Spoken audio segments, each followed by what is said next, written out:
is in the US now. Jesus is back home. So I'll give you guys the torch.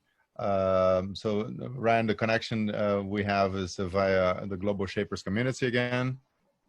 Thank you so much for joining us, and please introduce yourself. We're trying to keep those intros short. Sounds good. Thank you, Marcelo, and I'm very happy to be here. Hello, everybody. My name is Ryan, and today I'm actually going to share the secret of finding your purpose in life. Profound, yeah? And I'll do this by telling you a story of how I found it. Marcelo said we've met at the Global Shapers community, and I'm also an Ashoka Fellow. Ashoka is the oldest and the largest community of social entrepreneurs, which is a hint. Yes, I found my purpose in social entrepreneurship. And but I want you to think with me first for a second to a time where you first answered the question, what would you want to be when you grow up? Can you think of that time? And if you can help me by sending your response to that question in the chat box, I'm very curious. What was your first response to that question? Let's do this. In the chat box right now, please, if you can.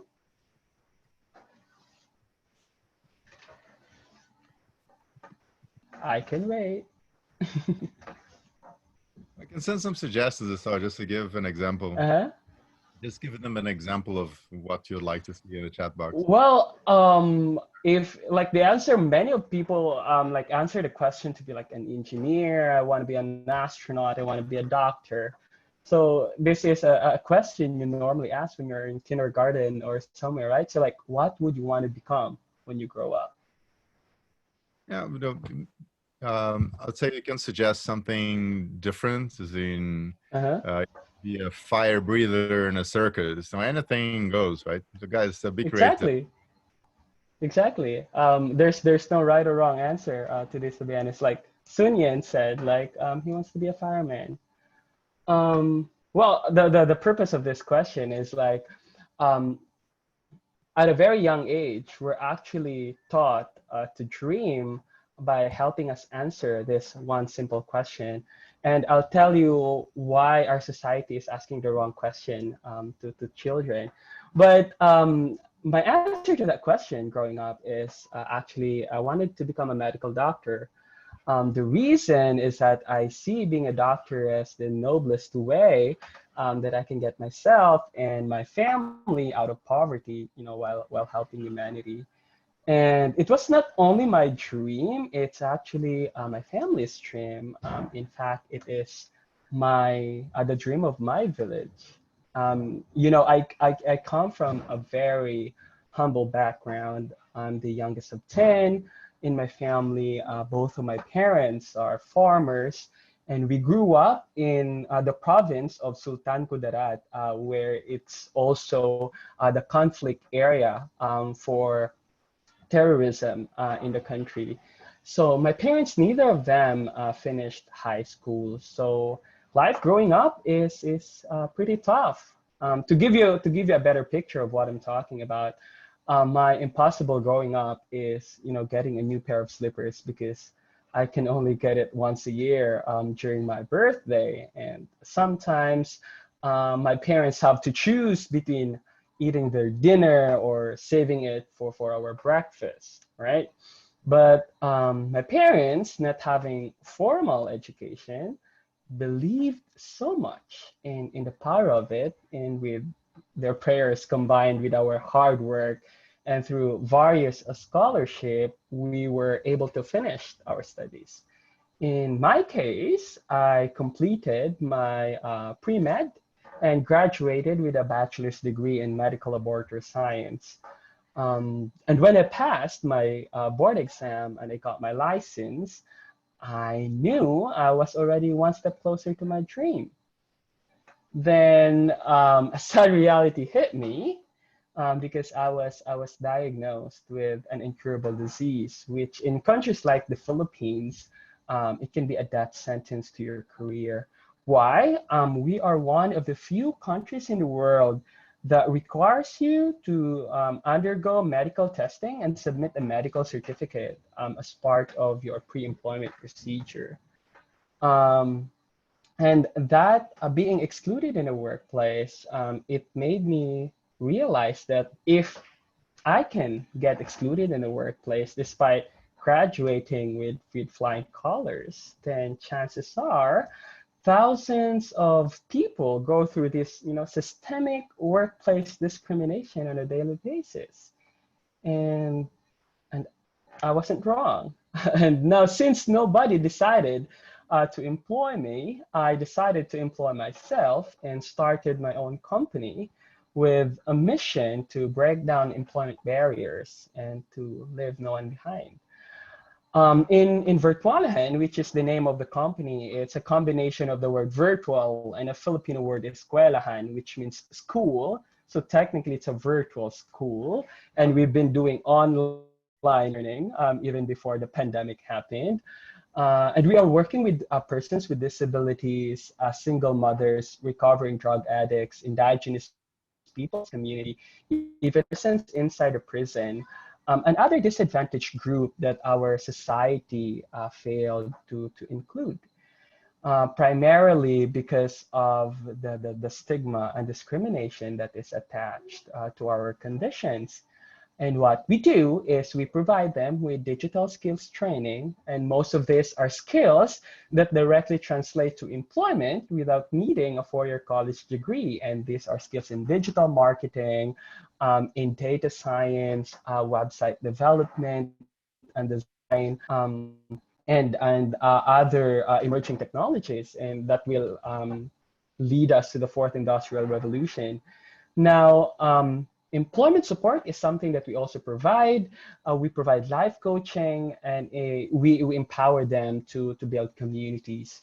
But what is unique about our impact formula that is now being replicated in other areas of the country, but as well as in other communities around the world, is our focus on intersectionality and well-being. So many programs and trainings provided to these individuals does not work because we've neglected a very important component, and that is on helping people in restoring their dignity and helping people go through the healing process that they have to go through. Many of us just skip that automatically. I want to get a job.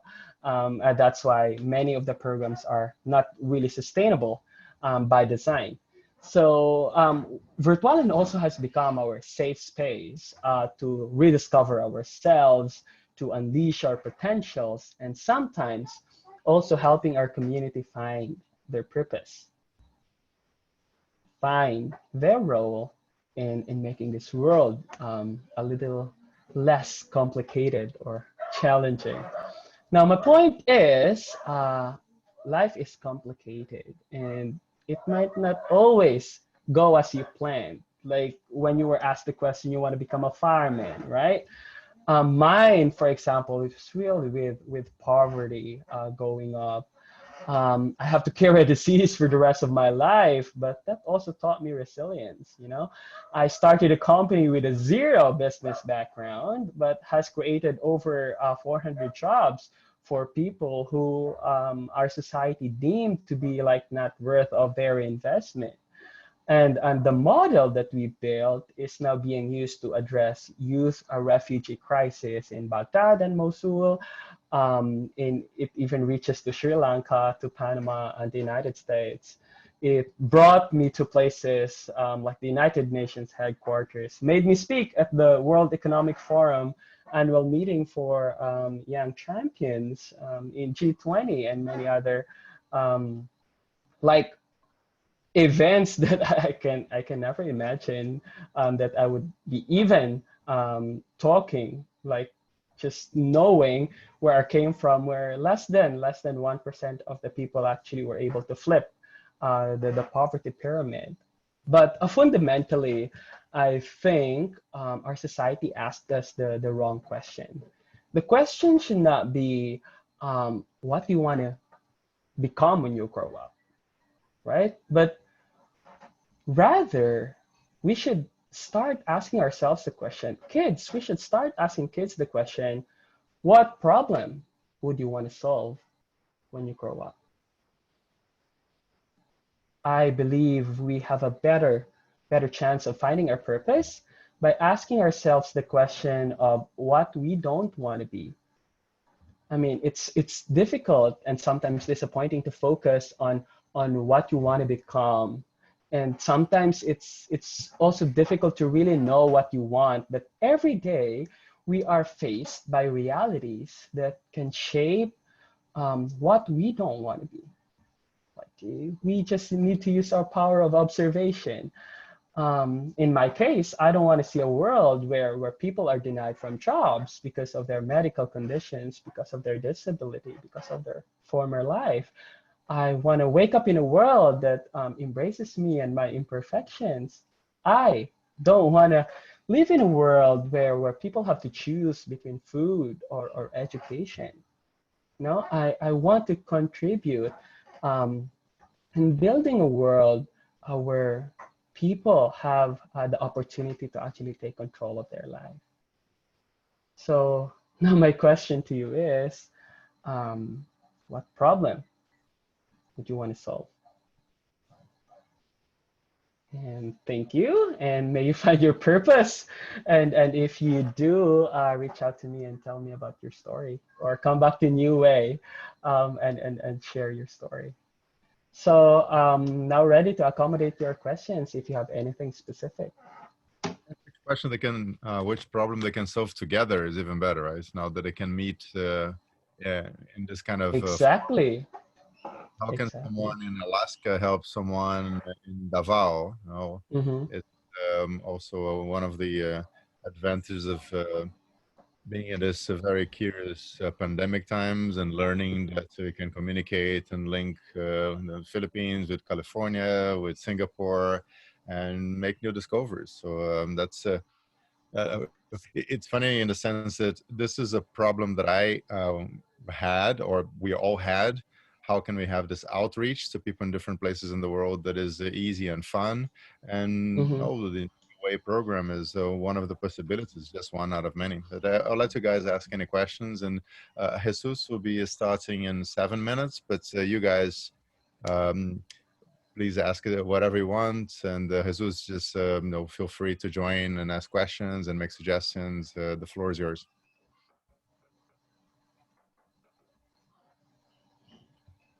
And if no one asks a question, you can just pick one and say, "Hey, you," just pretending you're having a conversation on the street, and that's basically it. Well, I can totally do that, and maybe I can actually ask Sunyan, um, with what you are currently experiencing and what you observe about the state of our world. Is there any particular problem that you think you gives you enthusiasm to actually solve? Sunyan? Um,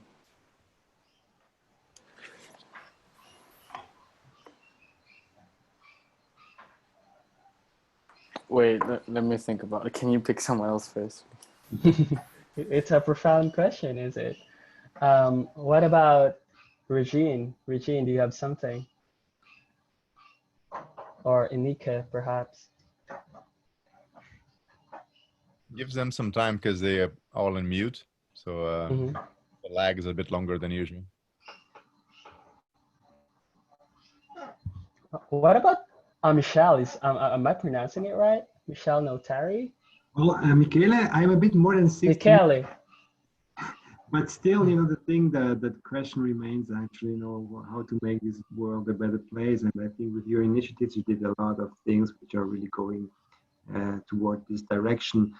And I'm in the sector of the educator. I'm an educator as well. And of course, I think you mentioned educating, especially also in the regions where education is not something which is ubiquitous and all over. That is one of the most important part to empowering people to go their own way and to do the things they're really passionate for. And that, these are Mm-hmm. two elements which are relevant. So it's not a question. I give you a lecture on that. That's not what you're supposed to get. But actually, for me, that are the two major things. So I think as you did as well, you worked on that area. This is the things to go for. And yeah, I don't give you a question back.